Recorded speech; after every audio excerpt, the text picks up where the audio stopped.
Hello guys, welcome to Pakistani real reaction. तो कैसे हैं आप सब? मेरा नाम बस है। मैं हूं बशीर। तो गाइस, वीडियो का टाइटल है ISRO launches Chandrayaan 3 full story behind India's biggest space mission.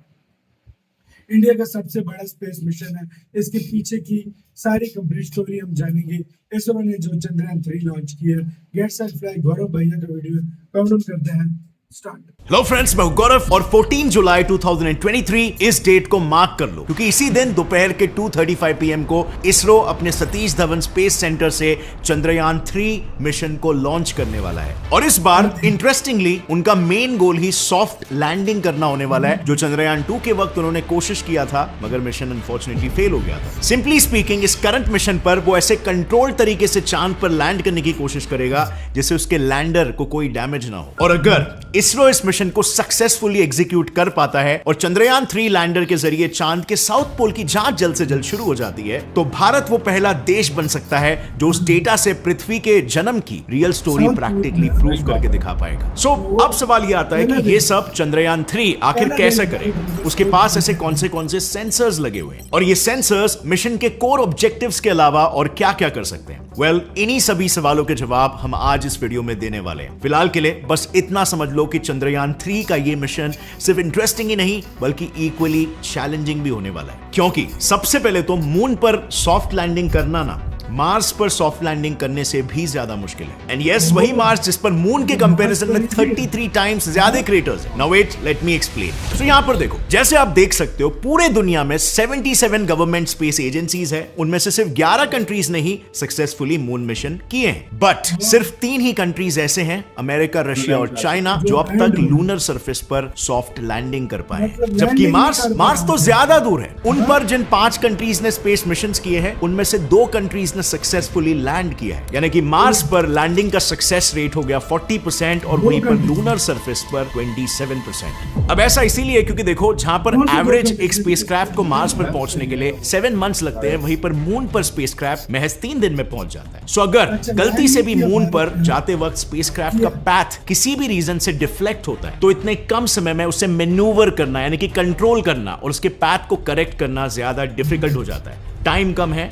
Distance कम है, डिफिकल्टी ज्यादा हो जाती है। और इससे भी ज्यादा दिक्कत तब आती है जब स्पेसक्राफ्ट को कैलकुलेटेड टाइम फ्रेम में लैंड नहीं कराया जाता। बेसिकली स्पेसक्राफ्ट के स्पीड के बेसिस पर स्पेसक्राफ्ट लैंडिंग का टाइम एस्टिमेट किया जाता है। मतलब सपोज अगर स्पेसक्राफ्ट की स्पीड 20,000 किलोमीटर/आवर है, तो उसे मून पर लैंड करने के लिए सिर्फ 15 से 30 मिनट का विंडो मिलता है। अदरवाइज उस स्पेसक्राफ्ट का खेल खत्म, यानी कि स्पेसक्राफ्ट का पाथ चेंज करो या ना करो, वो क्रैश होने ही वाला है। ऊपर से सिर्फ यहीं पर सॉफ्ट लैंडिंग की मुसीबत खत्म नहीं होती, क्योंकि अगर सपोज इस टाइम फ्रेम में टचडाउन स्टार्ट भी कर दिया, बाकी चीजें हैं जो कि लैंडर्स में प्रॉब्लम क्रिएट करेगी, जैसे कि उस लैंडिंग साइट का लोकल एटमॉस्फेयर। देखो, जैसे कि हम सब जानते हैं कि मार्स पर एटमॉस्फेयर है जो कि फ्रिक्शन पैदा करके लैंडर की स्पीड स्लो कर देता है, और इसीलिए मार्स पर लैंडिंग के लिए थ्रस्टर के साथ साथ पैराशूट्स भी यूज किए जा सकते हैं। पर मून पर ऐसा कोई एटमॉस्फेयर ना होने की वजह से पूरा का पूरा लोड थ्रस्टर्स पर आ जाता है, और यही थ्रस्टर्स लैंडिंग में प्रॉब्लम क्रिएट करते हैं, क्योंकि ये एक्स्ट्रा पावरफुल थ्रस्टर्स जैसे ही लूनर सरफेस पर लैंड करने की कोशिश करते हैं, उनसे मून की लूज सॉइल का उड़कर डेलिकेट सेंसर्स में एंटर होने का खतरा बढ़ जाता है, जो कि मिशन पर पानी फेर सकता है। अब इन दिक्कतों के ऊपर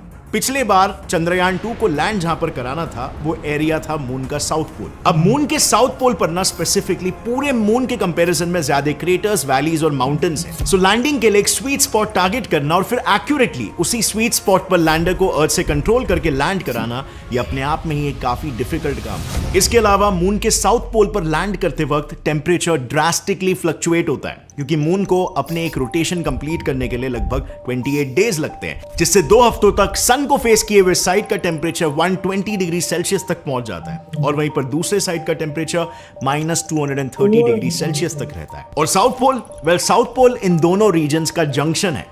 अब अगर गलती से भी लैंडर साउथ पोल पर अचानक से लैंड हुआ, तो टेम्परेचर डिफरेंस की वजह से एक थर्मल शॉक जनरेट हो सकता है, और अगर थर्मल शॉक जनरेट हुआ तो लैंडर की हालत बिल्कुल इस ग्लास की तरह हो जाएगी। इसमें जैसे आप देख सकते हो, गर्म पानी डालते ही ग्लास चटक गया, बस वैसे ही लैंडर के पुर्जे भी आसानी से टूट जाएंगे। बट चलो, अब इन सभी प्रॉब्लम्स को टैकल करते हुए let's say ISRO lunar south pole पर अपना लैंडर लैंड भी कराता है। फिर भी उसके साथ कम्युनिकेशन टूटने का खतरा तो रहता ही है। तो देखो, आपको शायद पता नहीं होगा, पर चांद के सदर्न पोल पर ऑलमोस्ट 24/7 अंधेरा ही रहता है। जब दिन भी होता है तो सिर्फ होराइजन पर ही सन दिखाई देता है, जिसकी वजह से क्रेटर्स और माउंटेन्स के पीछे छुपे कुछ एरियाज ने तो मून के फॉर्मेशन से लेकर अब तक सन देखा ही नहीं है। अब ऐसे में लैंडर के सोलर पैनल्स कैसे काम करेंगे? बस इन्हीं सब रीजंस, यानी कि लैंडिंग साइट डिटेक्ट करने के लिए इनफ समय ना मिलना, डस्ट से सेंसर्स खराब होना, लूनर साउथ पोल के हार्श टेम्परेचर और सरफेस की मार और कम्युनिकेशन इश्यूज, इनकी वजह से कई बार लूनर सॉफ्ट लैंडिंग्स फेल हो जाते हैं। अब चंद्रयान 3 में इन प्रॉब्लम्स को हैंडल करने के लिए इसरो ने एक ऐसी यूनिक स्ट्रेटेजी का इस्तेमाल किया है कि अब की बार सॉफ्ट लैंडिंग में प्रॉब्लम्स आने के चांसेस ना के बराबर है। उन्होंने सॉफ्ट लैंडिंग की डिफिकल्टी को सॉल्व करने के लिए चंद्रयान 3 के लैंडर के लिए लकीली एक ऐसा स्पॉट ढूंढ निकाला है जहां ना क्रेटर्स और माउंटेन से भरा अनइवन सरफेस है और ना ही ड्रास्टिकली अनइवन टेम्परेचर्स। ऑल्सो जब 14 जुलाई को चंद्रयान 3 लॉन्च होगा, तब वो सबसे पहले 5 बार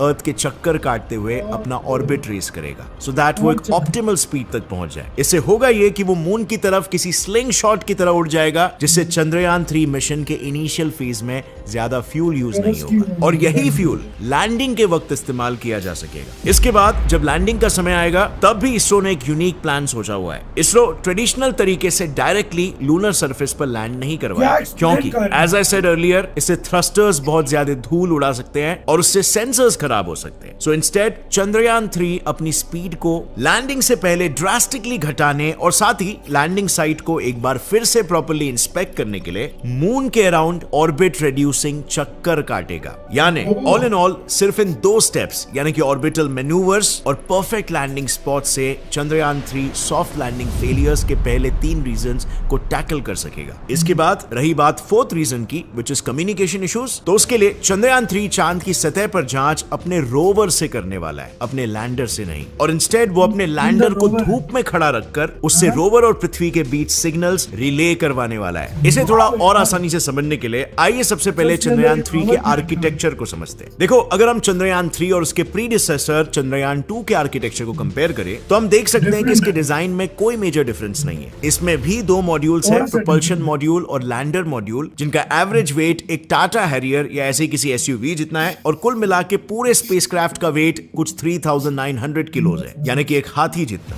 बस सिर्फ फर्क इतना है कि इसमें ऑर्बिटर नहीं है जो मून को रिवॉल्व करके स्कैन करे, क्योंकि चंद्रयान 2 का ऑर्बिटर हमारे लिए ये टास्क ऑलरेडी कर रहा है और इसीलिए चंद्रयान 3 में सिर्फ थोड़े बहुत मॉडिफिकेशंस ही किए गए हैं। और यही वजह है कि फाइनली चंद्रयान 3 कोविड वगैरह जैसे क्राइसिस और उससे हुए ग्लोबल शटडाउन के बावजूद भी महज 4 सालों में लॉन्च के लिए पूरी तरीके से तैयार हो पाया। अब एक बार सक्सेसफुली ये चांद पर लैंड हो गया, तो उसके बाद लैंडर में से रोवर को डिप्लॉय किया जाएगा, जो तुरंत लेजर इंड्यूस्ड ब्रेकडाउन स्पेक्ट्रोस्कोप यानी लिब्स से मून के सॉइल में पड़े केमिकल कंपोनेंट्स को एक्साइट कर देगा। इससे उन केमिकल्स में से अलग अलग waves like alpha and X rays निकलेंगे, जिन्हें रोवर पर लगे अल्फा पार्टिकल एक्स-रे स्पेक्ट्रोमीटर फिर डिटेक्ट करके एनालाइज करेगा, ताकि मून के साउथ पोल पर सॉइल का कॉम्पोजिशन क्या है ये पता किया जा सके। इसके अलावा साइमल्टेनियसली लैंडर अपनी लैंडिंग साइट से ही मून पर एटमॉस्फेयर कितना थिन है ये पता लगा पाएगा और इतना थिन क्यों है, इन मिस्ट्रीज को भी डिकोड करने की कोशिश करेगा। क्योंकि जैसे मैंने पहले कहा था कि मून पर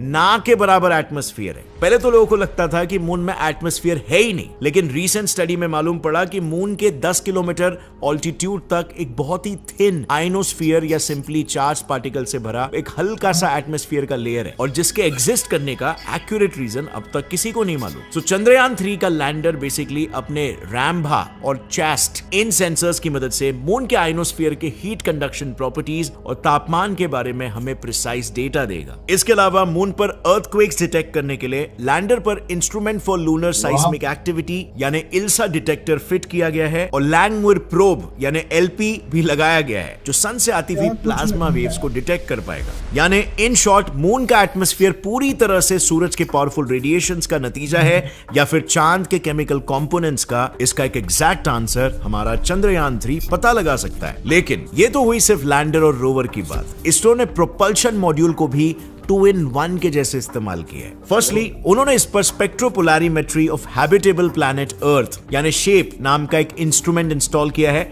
जो अर्थ की तरह हैबिटेबल एक्सोप्लैनेट्स को भी डिटेक्ट करके उनके केमिकल कॉम्पोजिशन को स्टडी कर सकता है। देन डिटैच होने के बाद प्रोपल्शन मॉड्यूल रिले सैटेलाइट की तरह काम करेगा जहां वो लूनर साउथ पोल पर भी मैसेजेस और डेटा इंटरप्शन ना हो, इसीलिए रोवर और लैंडर से आए इंपॉर्टेंट डेटा पृथ्वी पर मौजूद इसरो के इंडिया डीप स्पेस नेटवर्क के एंटेना की ओर रिले करेगा। अब ये एक बहुत ही बड़ा स्टेप है क्योंकि इससे हमें किसी और देश के रिले सैटेलाइट्स की जरूरत नहीं पड़ेगी और हमारा डेटा भी सिक्योर रहेगा क्योंकि पहले ऐसे बहुत बार हो चुका है, इसरो से आया डेटा दूसरे कंट्रीज चुरा पाए थे। अब अगर देखा जाए ना तो ये हमारे मैन्ड मिशन का एक फर्स्ट स्टेप हो सकता है क्योंकि अगर आज हम लैंडर को मून के साउथ पोल के डिफिकल्ट टेरेन पर लैंड करा सके तो डेफिनेटली गगनयान मिशन के तहत इंडियन एस्ट्रोनॉट्स को भी सेफली आउटर स्पेस में भेजा जा सकता है। इस मिशन से हमारा कॉन्फिडेंस काफी बढ़ जाएगा। बट खैर गगनयान मिशन के लिए अभी टाइम है। फिलहाल इतना समझ लो कि चंद्रयान 3 का मिशन अगर सक्सेसफुल होता है तो उससे भारत पहला वो देश बन सकता है जो पृथ्वी के क्रिएशन और एवोल्यूशन से जुड़ी थियरी को प्रैक्टिकली प्रूव करके दिखा सकता है क्योंकि साइंटिस्टों के अकॉर्डिंग मून के साउथ पोल पर स्पेक्ट्रोस्कोपी के जरिए ये देखा गया है कि वहां आइस के फॉर्म में वाटर के मॉलिक्यूल्स काफी ज्यादा है और वहां के क्रेटर्स के अंधेरे कोनों में जमा हुआ पानी तो चांद और पृथ्वी जब पैदा हुए थे तब से ही वहां पर मौजूद है। साथ ही रिसेंटली ये भी देखा गया है कि मून पर कुछ मैग्नेटिक फील्ड एनोमलीज भी है। वहां भी अर्थ की तरह एक अनइवन मैग्नेटिक फील्ड है। अब मोस्टली ऐसा तब होता है जब किसी सेलेस्टियल ऑब्जेक्ट के अंदर एक एक्सट्रीमली हॉट मोल्टन कोर हो। मतलब अगर हम इस अनइवन मैग्नेटिक फील्ड के कॉज का पता लगा पाए तो हम भी ये समझ सकते हैं कि क्या चांद ओरिजिनली हमारी पृथ्वी से ही टूटकर बना था, जैसे कि थिया की अर्थ से टकराने की पॉपुलर थियरी कहती है। ऑल इन ऑल अगर चंद्रयान 3 चांद पर मौजूद पानी और वहां की मैग्नेटिक फील्ड इन दोनों चीजों की डिटेल इंफॉर्मेशन निकाल पाया तो उससे पृथ्वी के इतिहास की कई पहेलियां सुलझ जा सकती है और सबसे मजेदार बात यह होगी कि हमारा देश इसे सुलझाने वालों में से सबसे पहला देश होगा। बस फ्रेंड्स प्रॉब्लम यहां पर यही है कि हम हमेशा की तरह इसमें लेट ना हो जाए क्योंकि जैसे आप लोग को ऑलरेडी पता है नासा 1958 में एस्टैब्लिश हुआ था और फिर भी सिर्फ 11 सालों में ही वो इंसानों को चांद पर पहुंचा चुका था, जबकि लगभग उसी समय में बना हमारा इसरो अपने टाइट बजट के चलते आज तक ये अचीव नहीं कर पाया। अगर इसरो के पास भी टाइट बजट होता तो हमारे एस्ट्रोनॉट्स भी चांद पर पहुंच चुके होते और शायद हमने और भी काबिल मिशंस को अंजाम दिया होता। इसे मैंने काफी डिटेल में मेरे इस वीडियो में कवर किया है जो कि आपको काफी डेप्थ में बताएगा कि इसरो को क्या क्या प्रॉब्लम्स फेस करने पड़े और कहां पर इसरो लैग हो गया। So click on this video and do watch. ये वाकई भारत अगर पहले स्टार्ट चलो दे रहा है दुरुस्त है, उस टाइम भारत का बजट नहीं था तो क्या हो सकता था भाई। मैं पता है क्या सोच रहा हूँ, किस तरह के सेंसर क्या कुछ इंडिया यूज कर रहा है और मजे क्या आपको और बताऊं, इंडिया ने वो मिशन चुना है जो आज तक अमेरिका नासा जैसा जो है ना स्पेस देखो और कोई कंट्री होता तो क्या था हम भी नॉर्थ पोल चुनते। बिल्कुल ठीक है, मुश्किल है भारत बताना ने साउथ पोल लोकेशन चुनी है, ऐसी लोकेशन जो बहुत मुश्किल है, बहुत खतरनाक खतरनाक है। अमेरिका नहीं जा सका, बिल्कुल। वो लोकेशन भारत ने चुनी है। अब क्या होता है और जैसे ही अगर ये सफल हुआ इंडिया इसमें पूरी दुनिया में मैं कहता हूँ डंका बवाल मच जाएगा। बवाल मच जाएगा यार। और इस बार चंद्रयान 3 के लिए बेस्ट ऑफ लक। जल्द से और जल्द अंदर रोवर भी है भाई छोटा सा, वो जो सारा हो जाएगा, चेक करेगा पानी शानी चेक करेगा, सब कुछ चेक करेगा। बहुत बहुत मुबारक हो। बिल्कुल यार, बहुत ज्यादा मुबारक हो। बहुत बड़ा काम हुआ है। बस जल्द से जल्द ये सक्सेसफुल हो जाए, उसके बाद पूरी दुनिया में इंडिया का जो है ना इसरो का जलवा जाएगा। आपका क्या कहना है गाइस, अपने कमेंट सेक्शन में अपने बहुत सारे ख्याल रखिएगा।